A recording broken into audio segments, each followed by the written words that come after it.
Ellipse tutorial.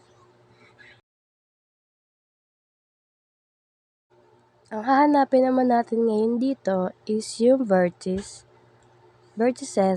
foci, covertices, center, standard form, and general form.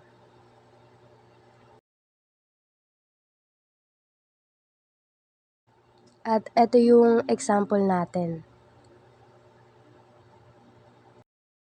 Ang ilalagay mo naman sa A squared ay yung pinakamaltaas sa kanila. Sa B squared naman yung pinakamaliit. Ang sa C squared naman, yung pinag-minus mo sila ay magiging 5. Ngayon ay i-square root mo sila. Ang center naman nito, paano makuha? Titingin ka lang sa equation. Sa loob na yon ay positive 1 and negative 2. Ang gagawin mo is, ine-negative mo siya at yung isa is positive mo siya.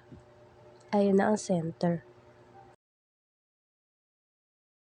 Gawin naman natin siyang general form.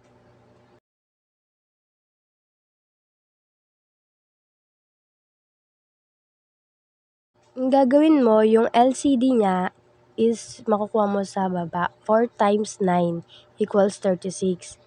Ayan ang gagawin. Ipapasok mo lang yung sa loob. Magiging ganyan. Tapos yung isa-isa naman, ita-times mo siya at bring down. Pagkatapos naman, i-divide mo siya. 36 divided 4 is 9. 36 divided 9 is 4 equal 36. Next, gagawin mo siyang, isi-simplify mo siya. Simplify mo.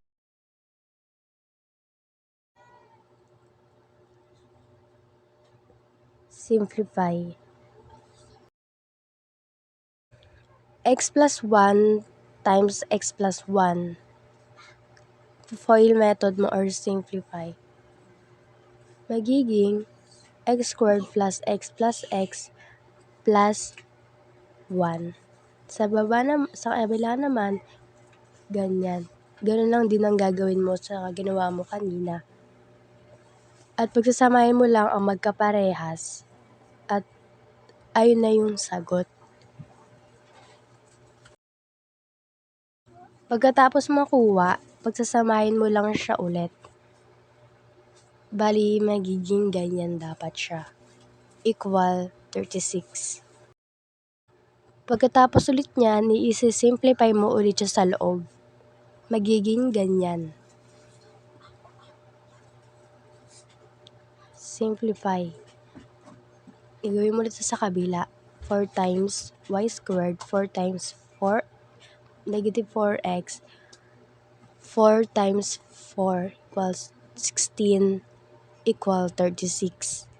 Next, pagsasamahin mo ulit yung dalawa at ipapasok mo yung 36, magiging negative. Next, pagsasamahin mo yung may walang pagkakatulad sa isa, magiging ganyan. Ayan na ang general form. Ngayon naman, para makasiguro tayo, ang general form ay gagawin nating standard form.